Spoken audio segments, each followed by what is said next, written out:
Да се борај? Не те заборев, ама еве сега искачам. Да, брзам на родителска и еви га, тоа е.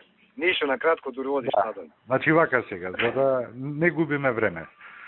Да појде адвокатката, да поднесе барање за репрограм и ќе се направи репрограм на тие стари обврски по пријави, што се некаде околу 1.000.000 денари. Ама ги немаме тие. А и неосноване мисли, тоа е проблем. Па види сега, значи без разлика, репрограм и ќе се види кој ќе се прифати на репрограмот. Што е, како е, кој е решението?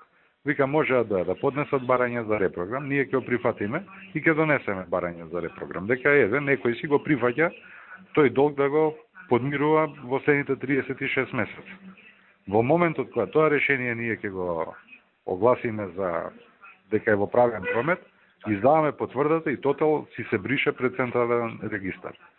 И викам што добиваме со тоа? Ако е вика приоритет, тотал доди во ликвидација, тотал доди во ликвидација, а после имаме едно безимено прашање, чисто сметководствено, дали се 1.000.000 или се 100.000, дали требале да се платат или не требале да се платат. Али не ги вржуваме со правно лице. Добро, сега овака, значи да направиме некоја идеја, пошто јас и со нашиот ваму кога зборам, знам до кај смеам да зборам, иначе ќе рече овој сака да ќари на нас, знаеш, малце непријатна ме ситуација. И некако да направи, да направи репрограма или да го сведе испод 600.000, да биде 594.000. Не разбираш, некако нека мисли таму. И ќе земам ја фирма што ќе го направи репрограм, па после не ќе се тужиме по судови дали е волко, дали е тоа.